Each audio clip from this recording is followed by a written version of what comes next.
Hello കൂട്ടുകാരെ, എല്ലാവർക്കും എൻ്റെ പുതിയ വീഡിയോയിലേക്ക് സ്വാഗതം. ഇത് കുറച്ച് അമരയ്ക്ക, ഇത് കുറച്ച് സവാള, ചെറിയ സവാളയാണ് എടുത്തിട്ടുള്ളത്. ഇതൊരു 5 പച്ചമുളക്. അപ്പോൾ ഇത്രയും കൂടെ ചേർത്താണ് ഞാൻ ഇന്നൊരു കൂട്ടാൻ തയ്യാറാക്കാൻ പോകുന്നത്. അപ്പോൾ നമുക്ക് വീഡിയോയിലോട്ട് പോകാം. ഞാൻ ആദ്യം ഇതിനെ ഒന്ന് ചെറുതായിട്ട് അരിഞ്ഞെടുക്കാൻ പോവുകയാണ്. ഉള്ളിയും അമരയ്ക്കയും പച്ചമുളകും.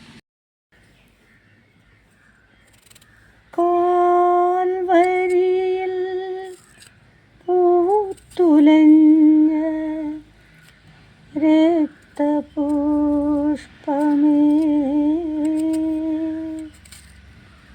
കാലത്തിൻ്റെ കവിതയായ കനകതാരമേ,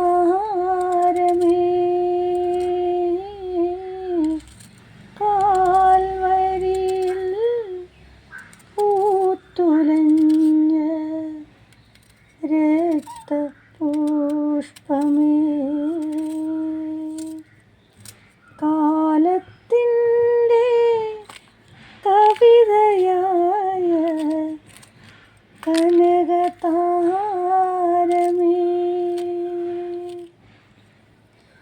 നിൻ കഥ കേട്ടലിഞ്ഞിടാത്ത മനം മനമാണോ,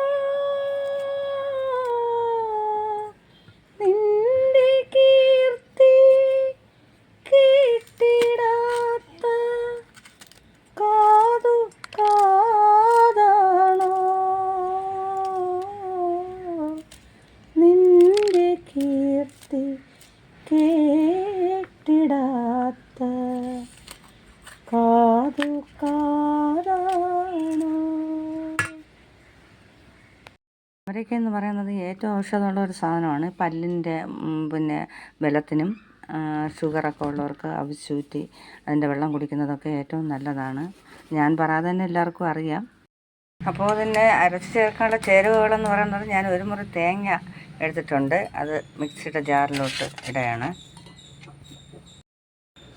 ശകലം മഞ്ഞൾപ്പൊടി ഇട്ടിട്ടുണ്ട്.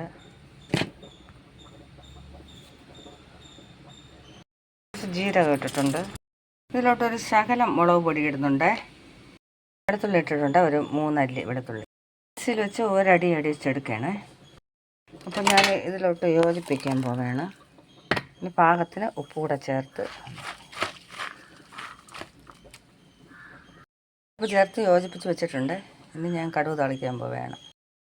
അപ്പോൾ ഞാൻ കടുക് താളിച്ച് ഞാനിതിലോട്ട് ഈ വിരകി വെച്ച അമരയ്ക്കയൊക്കെ എടുത്ത്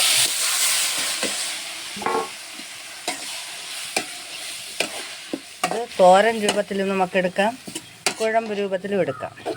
രണ്ടും നന്നായിരിക്കും. ഞാനൊന്ന് അല്പം വെള്ളം ചേർക്കുകയാണ്. ഒന്ന് അടച്ചു വെച്ച് വേഗുന്നത് വരെ തീ കത്തിക്കാം. നമുക്കൊന്ന് ഇളക്കി കൊടുക്കാം.